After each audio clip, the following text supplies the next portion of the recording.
22절 말씀 신약성경 3페이지가 되겠습니다. 네, 오늘도 변함없이 주 예수 그리스도를 믿는 믿음으로 말미암아 이렇게 예배의 자리에 나오신 우리 모든 성도님들을 주님으로 환영하고 축복합니다. 네, 우리는 예수님을 믿습니다. 예수님을 믿는 우리들을 세상 사람들은 그리스도인이라고 하죠. 그럼 우리 그리스도인 된 우리의 소망은 이 땅 가운데 있지 않습니다.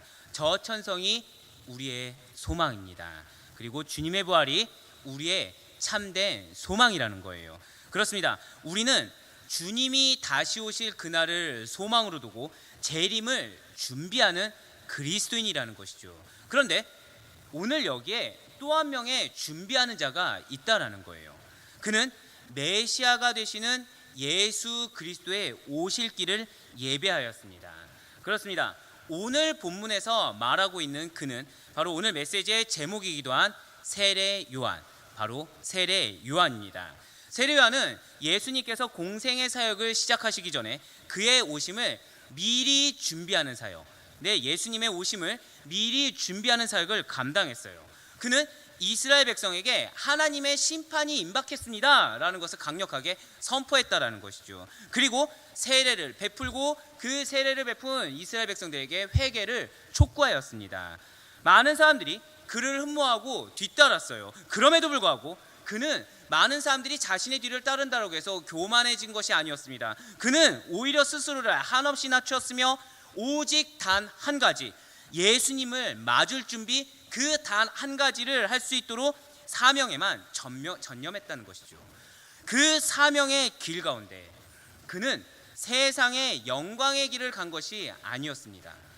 광야의 외롭고 힘든 생활을 감내해야만 했습니다. 그렇습니다. 세례 요한은 그저 세상 사람들이 뭐라고 하든 하지 않든 자신의 처지가 어떠하든지 간에 그저 예수님의 오실 길을 묵묵히 준비했던 자라는 것이죠. 이처럼 여러분과 저 또한 다시 오실 예수 그리스도의 재림을 준비하는 자들입니다.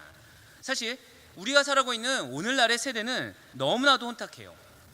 진실로 성경 말씀대로 되어간다라는 것을 우리 스스로가 너무나도 잘 느낄 수가 있을 정도라는 것이죠. 이렇게 종말의 때가 가까우면 가까울수록 여러분과 저는 더욱 많은 영혼들이 이 재림하시는 예수 그리스도를 맞을 준비를 할 수 있도록 여러분과 저에게 하나님께서 친히 주신 그 사명을 감당해야만 한다는 거예요. 네, 그렇습니다. 여러분과 저는 준비하는 자들입니다. 무엇을 준비한다고요? 예수 그리스도께서 다시 오실 그날을 준비하는 자들입니다. 그런 여러분과 저에게 먼저 세례 요한과 같은 사명이 있다라는 사실을 반드시 믿으시길 바랍니다. 그리고 오늘 본문에 등장한 이 세례 요한이 먼저 걸어간 그 길을 되돌아보면서 다시 오실 예수님을 위해서 내가 무엇을 준비해야 하는지, 다시 오실 예수님을 위해서 내가 어떤 마음이고 어떤 믿음이어야 하는지를 생각해보고 은혜 받을 수 있는 귀한 이 시간이 되기를 주님으로 간절히 축원합니다. 그렇다면 오늘 메시지의 제목이자 오늘 주인공이기도 한 이 세례 요한은 과연 어떤 자입니까? 그는 사명을 위해서 자기 자신을 준비시킨 자였어요. 그런데 스스로를 준비시킬 수가 있다는 것입니까? 스스로가 스스로를 준비시킨다. 결론부터 말하면 그렇게 할 수가 있다는 것이죠. 사실 우리나라 말로는 이렇게 스스로를 준비시킨다는 것은 뜻에 맞지가 않습니다. 더불어 능동태나 어떤 수동태 같은 문법이 우리나라에는 없기 때문에 나 자신을 준비시킨다라는 단어가 잘 와닿지가 않다라는 거죠. 그렇지만 자기 자신을 위한 그 목적이 아닐 때에는 준비시키다라는 것이 가능한 표현이라는 거예요. 즉 세례 요한은 자신 스스로가 무엇을 하고 자신 스스로를 위해서 준비한 것이 아니었다라는 것이죠. 그는 예수님께서 나를 위한 것이 아니라 예수님께서 잘 하실 수 있도록 스스로를 준비시켰다는 거예요. 누구를 위해서 준비시켰다고요? 맞습니다. 예수님을 위해서 스스로를 준비시켰다는 거예요. 그렇습니다. 세례 요한은 철저하게 하나님 중심으로 하나님을 위해서, 저를 또 한번 고백해 보실까요? 하나님 중심으로, 한 번 더요. 하나님을 위해서. 네, 바로 그렇습니다. 하나님 중심으로 오실 하나님, 즉 예수 그리스도를 위해서 자신을 준비시켰던 거예요.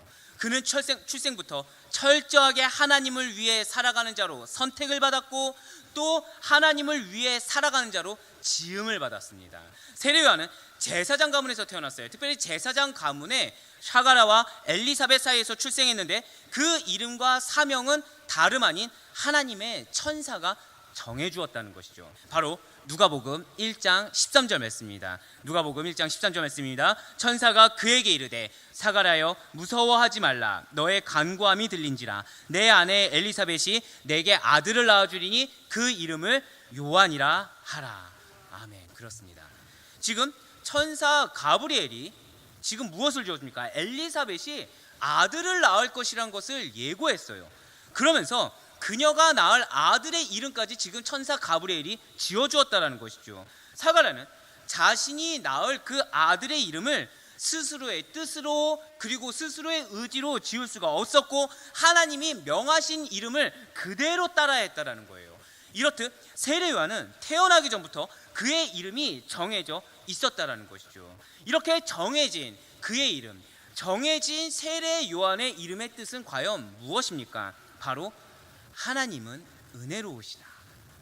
세례 요한의 뜻은 하나님은 은혜로우시다라는 것인데 이것은 다른 것이 아니에요. 하나님께서 이 세례 요한의 삶을 통해 하나님 당신의 은혜로우심을 나타내시기 위해서 이름을 그렇게 지어주셨다는 것이죠. 또한 세례 요한은 네, 좋아요. 이름도 본인이 짓지 않았어요. 그 이름의 뜻마저도 하나님께서 미리 정해두셨어요.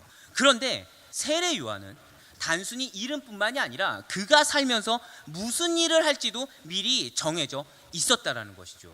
누가복음 1장 16절과 17절 말씀을 보면은 또 이렇게 기록이 되어 있습니다. 누가복음 1장 16절과 17절 말씀 보면 그는 성령 충만함을 입은 자로서 거룩하게 구별되며 궁극적으로 이스라엘 백성들, 이스라엘 자손을 주 그들의 하나님께로 많이 돌아오게 하겠습니다. 즉 이스라엘 백성을 하나님께로 돌아오게 하는 사역을 감당할 것이다 라고 지금 나와 있다는 것이죠. 여기에는 세례 요한 자신만을 위한 것이 그 무엇도 없습니다.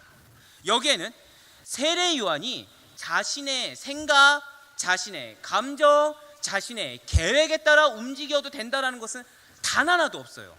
앞으로 살아가면서 너에게 여러 가지 선택이 있을 거야. 그 중에 너가 선택하면서 살아도 돼. 이런 것이 아니었다라는 거죠. 세례 요한은 하나님께서 주신 그 이름을 가지고 하나님께서 친히 하라는 사역을 감당하며 살아야 한다라는 거예요. 실제로 세례 요한은 자기 자신을 위한 이름도 없이, 실제로 세례 요한은 자기 자신을 위한 삶도 없이 그저 하나님과 예수님을 위해서 평생을 살다간 자였다라는 것이죠. 네, 그렇습니다. 세례 요한은 하나님께서 주신 이름과 그리고 하나님께서 주신 그 사명을 위해 세상과 구별되게 하며 스스로를 거룩하게 함으로 말미암아 스스로를 하나님을 위해서 오실 예수 그리스도를 위해서 준비시킨 자였다는 것입니다. 그러면서 오늘 본문 1절 말씀 한번 보시길 바라요. 오늘 본문 1절 말씀 보시면 지금 그는 사람이 살지 않는 황량한 유대 광야에서 거주한 것으로 나와 있어요. 그런데 여기서 우리가 반드시 알아야 될 것이 있습니다. 성경에서 광야는 이 구원과 관련이 깊다라는 거예요. 그러니까 성경에서 말하는 지금 유대 광야에서 전파하여 말하되 할 때 이 광야라는 단어가 구원과 관련이 깊다라는 거죠. 그래서 이사야는 40장 3절 말씀을 통해서 하나님의 구원을 상징하는 장소가 다름 아닌 광야라고 예언하고 있다라는 것입니다. 바로 이사야 40장 3절 말씀입니다. 우리 다 같이 한 목소리 읽겠습니다. 시작. 외치는 자의 소리여 이르되 너희는 광야에서 여호와의 길을 예비하라. 사막에서 우리 하나님의 대로를 평탄하게 하라. 아멘. 지금 여호와의 길을 예비하는데 도성이라고 얘기하지 않아요. 사람들이 많이 사는 곳이라고 이야기하지 않아요. 어디에서 예비하라고요? 광야에서 예비하라고 나와 있다라는 것이죠. 그런데 단순히 이사야 선지자만 이렇게 선포한 것이 아닙니다. 예레미야 역시도 예레미야 31장 2절 말씀을 통해서 하나님의 백성이 다른 곳이 아니라 광야에서 구원의 은혜를 보게 되리라. 광야에서 구원의 은혜를 입게 될 것이다라고 선포하고 있다라는 것이죠. 예레미야 31장 2절 말씀입니다. 여호와께서 이같이 말씀하시니라. 칼에서 벗어난 백성이 어디에서 은혜를 입었다고요? 광야에서 은혜를 입었나니 곧 내가 이스라엘로 안식을 얻게 하러 갈 때라. 아멘. 그렇습니다. 지금 본문 1절에서 말하는 광야, 그 유대 광야, 세례 요한은 이렇게 구원을 상징하는 광야에 머물렀다라는 거예요. 그는 사람들과, 광야가 어떤 곳입니까? 사람들이 없는 곳이에요. 광야는 아무것도 없습니다.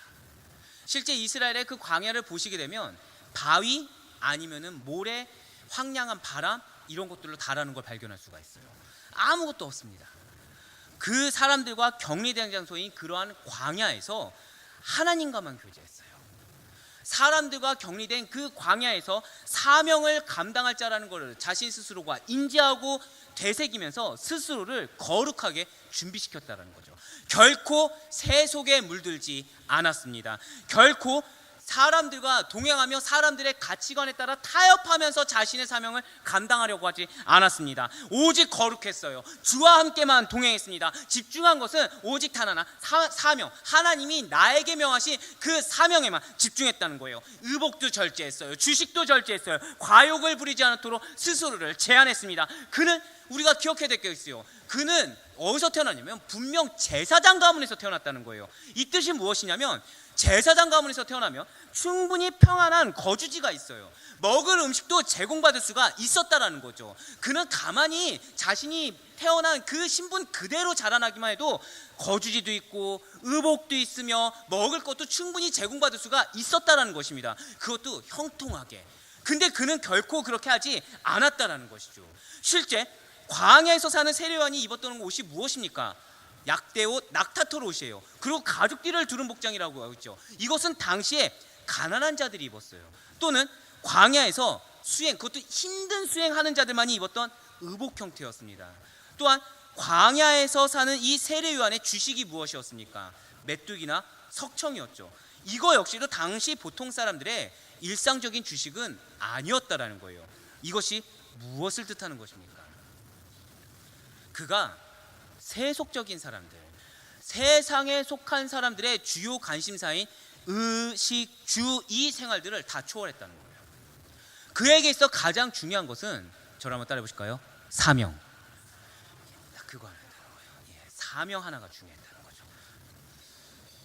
세례 요한은 그러한 광야에 있었을 때 사람들과 구별되어서 온전히 나의 그 모든 신경, 나의 모든 관심을 오직 하나님과 사명에만 두는 그 생활 가운데서 하나님께 직접 말씀을 받았으며 사명 또한 하나님으로부터 직접 받았다라는 것입니다. 바로 누가복음 3장 2절 말씀입니다. 안나스와 가야바가 대제사장으로 있을 때 하나님의 말씀이, 지금 빈들, 이거는 원어로 보면 광야입니다. 하나님의 말씀이 빈들에서 사가랴의 아들 요한에게 임한지라. 그렇습니다. 지금 세례 요한의 사명을 누가 주셨어요? 하나님이 주셨어요. 진실로 세례 요한의 사명은 사람이 준 것이 아닙니다. 하나님이 주신 것이기 때문에 신적인 기원을 갖고 있다는 것이죠. 따라서 그 자신이 받은 사명이 하나님께로부터 왔음을 직시하고, 그래서 하나님께로부터 왔기 때문에 세상 사람들과는 격리된 장소를 택하여서 스스로 구별된 생활 양식을 취하며 자신을 철저하게 준비시켰다는 거예요. 여러분과 저는 주님을 믿는 그리스도인입니다. 여러분과 저는 주를 믿는 믿음으로 말미암아 천국을 약속받은 하나님의 언약 백성입니다. 믿으십니까? 믿는 그리스도인은 모두 제자가 되어야 하고 더불어서 또한 그리스도의 제자예요. 네, 여러분과 저는 그리스도의 제자입니다. 이 말씀도 믿으십니까? 네, 여기에 저는 아닌데요라고 하실 분은 없다는 거죠. 그런 제자들에게 하나님이 무엇을 주십니까? 사명을 주세요. 근데 그 사명은 누가 주셨다고요? 하나님이 주셨어요. 그럼 우리의 그 사명의 기원은 사람에게 있습니까? 하나님께 있습니까? 하나님께 있죠. 그렇다고 한다면 여러분과 저는 하나님께서 주신 그 사명을 위해 신적인 기원이 있는, 세례 요한이 받은 그 신적인 기원이 있는 그 사명과 동일하게 신적인 기원이 있는 그 사명을 위해서 스스로를 어떻게 준비하고 계십니까? 혹시 사명은 뒤로 하고 나의 세상적인 성공을 위해서 오히려 더 수고하며 더 애쓰는 우리의 모습은 없습니까? 아니면 사명을 다한다고 하면서 나의 욕심을 위해서, 나의 세상의 목표를 위해서 마치 기브앤테이크 형식으로 내가 이만큼 사명을 다했으니 나의 기도 제목을 이렇게 들어주세요 라고 하면서, 또는 내가 노력한 바보다 더 큰 은혜를 사모합니다 라고 하면서 하나님의 그 사명을 세상의 꽃으로 전락시켜버리는 우리들의 모습은 혹시 없습니까? 그것도 아니라고 한다면, 사명은 아예 모른 척 나는 아직 하나님 뜻이 무엇인지 잘 모르겠어요 라고 말하면서 사명을 아예 뒤로 한 채 눈앞에 놓인 현실의 문제를 위해서, 하나님 그래도 이 현실의 문제가 해결돼야 내가 주를 더 잘 믿을 거 아닙니까? 세상 사람들이 나를 봤을 때 그래도 믿는 자답게 좀 형통한 모습이 있어야지, 그래야 그리스도의 본이 되지 않겠습니까? 나의 사명은 이것이 아닐 거예요 라고 하면서 나의 사명을 모른 척 나의 만족을 위해서, 나의 부귀영화를 위해서, 나의 세상의 목표를 위해서, 나의 영달을 위해서 오히려 나의 세상적인 나의 모습만을 갈고 닦고 준비하는 우리는 아닙니까? 거듭 말씀드릴 것은 우리는 세상 사람이 아닌 그리스도인입니다. 거듭 말씀드린 것은 우리는 그냥 그리스도인이 아니라 예수 그리스도의 십자가 보혈의 공로로 대속함을 받아 저 천국을 약속받고 하나님의 은혜로 말미암아 살아가며, 그 하나님의 은혜가 우리들에게 충만하게 임하여 주님이 말씀하신 그 사명을 은혜로 감당할 수 있는 사명이 있는 그리스도인입니다. 이 말씀을 믿으십니까? 우리는 그래서 이 사명을 가지고 주의 은혜로 말미암아 주님께서 다시 오실 그 날을 준비하는 그리스도인이라는 것이죠.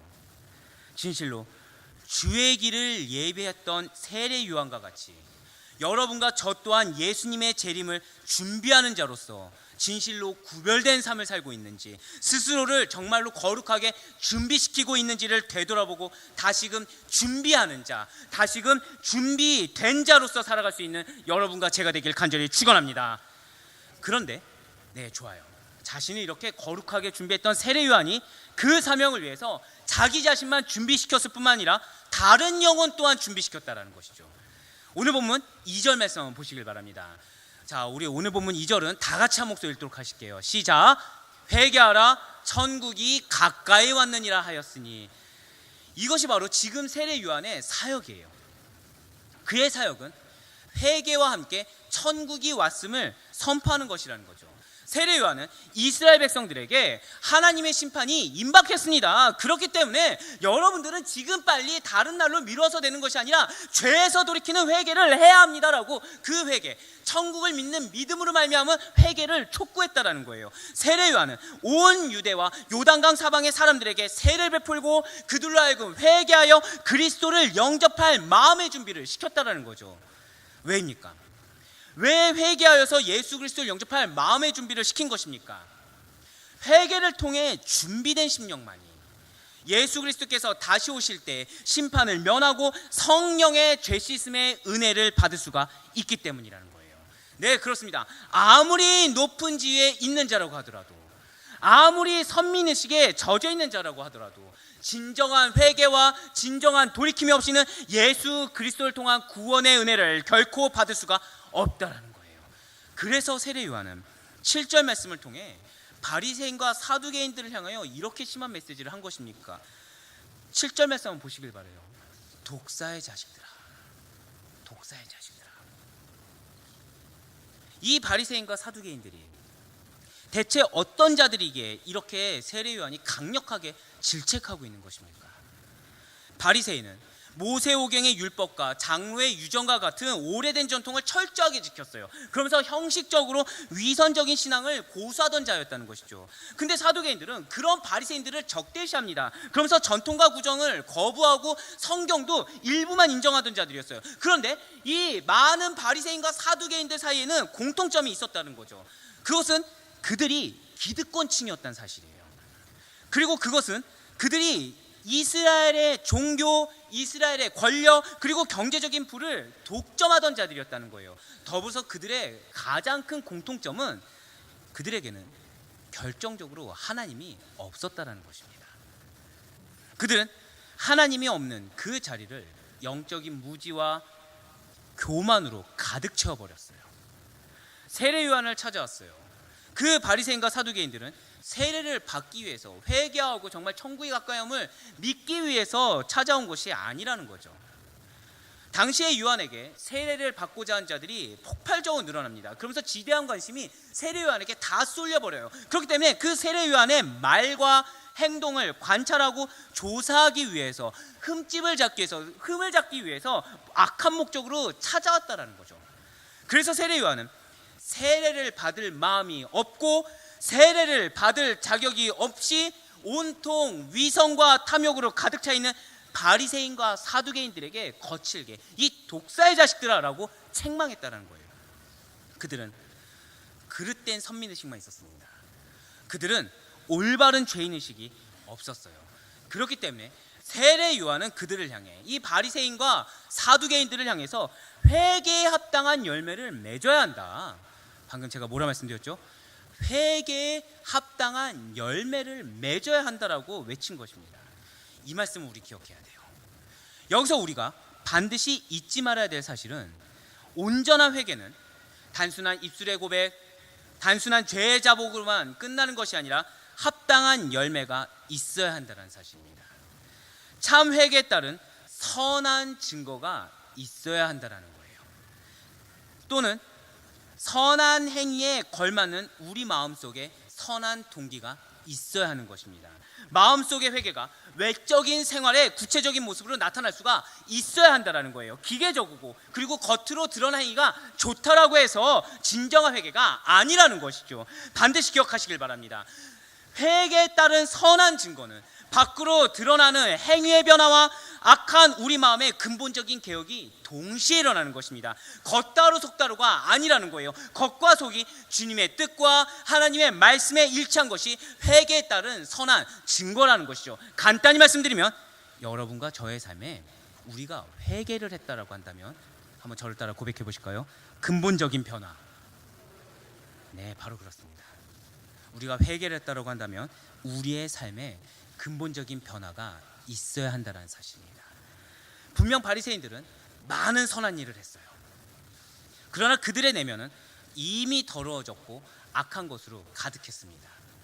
그 상태로는 안 된다는 거예요. 그렇다고 해서 이 바리새인과 사두개인들이 회개하지 않고 어떠한 다른 방법이 있는 것도 절대 아닙니다. 오직 단 하나라는 거죠.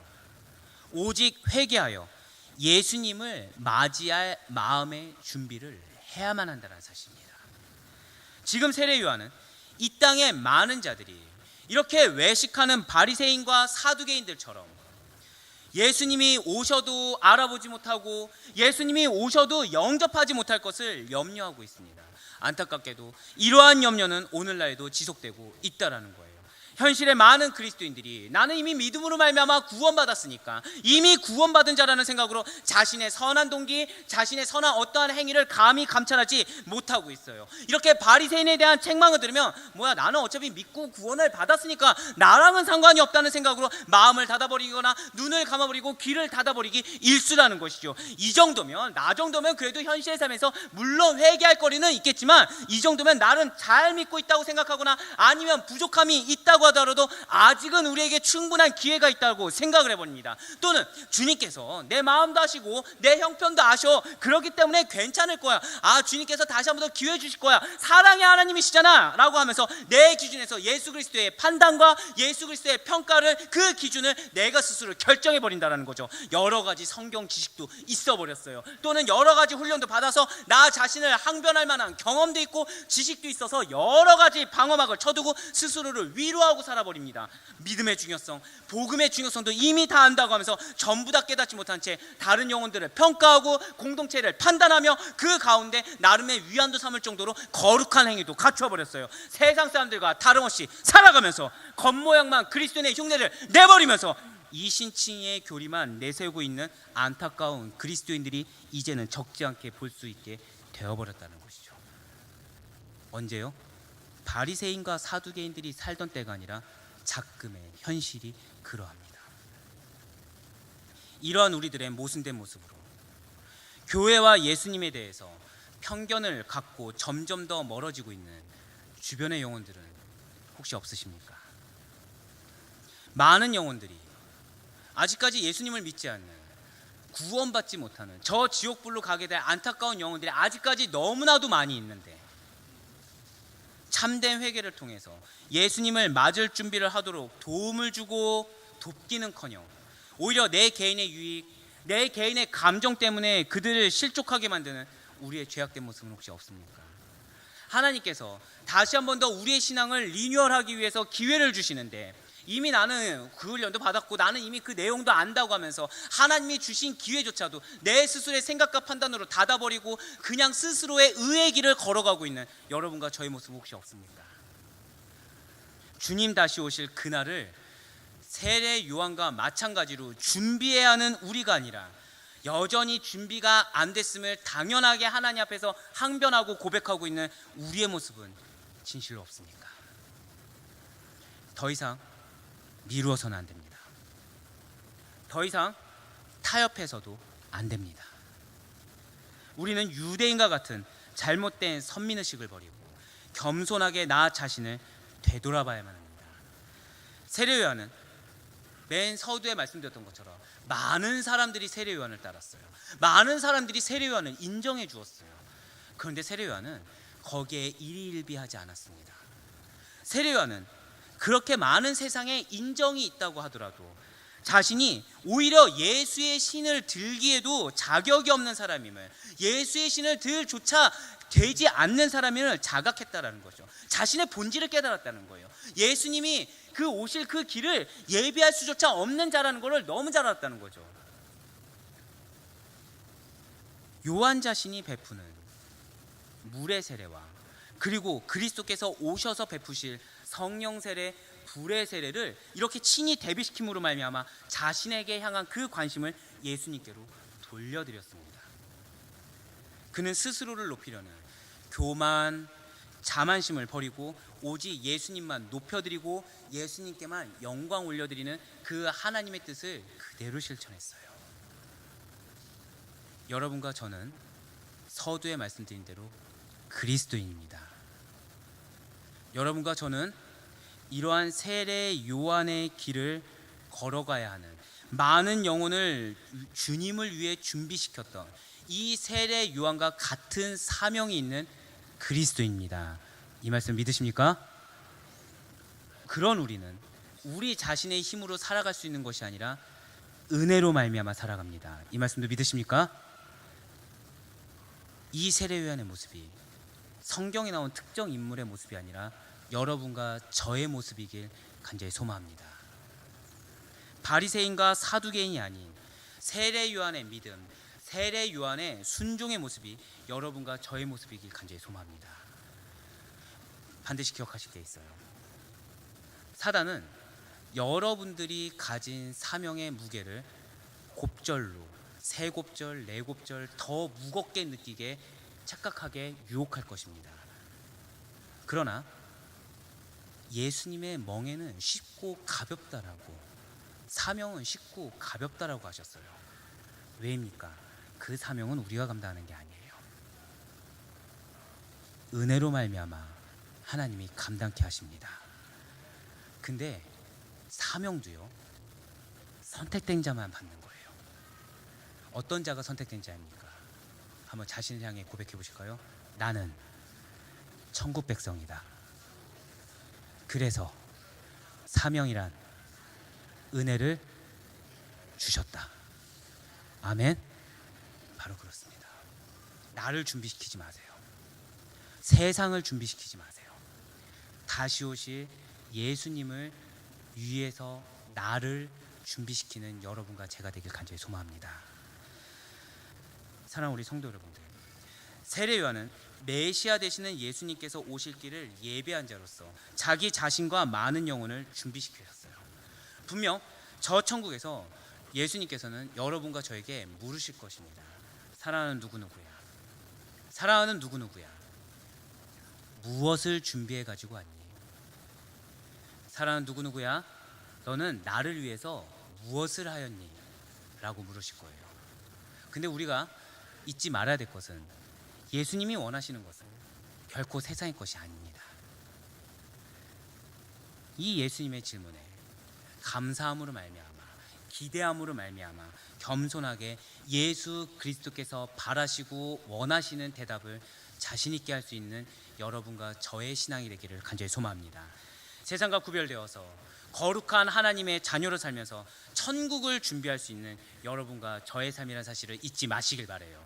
부디 바라옵기는 우리의 창조 목적에 적합하게 많은 영혼들에게 복음을 증거하여 마음의 밭을 기경하고 회개에 합당한 열매를 맺을 수 있도록 주의 재림을 준비하는, 나의 앞날을 준비하는 게 아니에요. 나의 노를 준비하는 게 아니에요.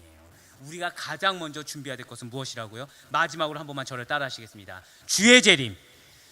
그렇습니다. 나의 사명을 다함으로 말미암아 이 주의 재림을 준비하는, 또한 준비시키는, 나만 준비하는 것이 아닙니다. 다른 영혼들도 빨리 그리스도를 믿어 구원을 얻어 주의 재림을 같이 준비할 수 있도록 그들을 준비시키는 우리 모두가 다 되시기를 주님의 간절히 축원합니다. 함께 기도하시겠습니다.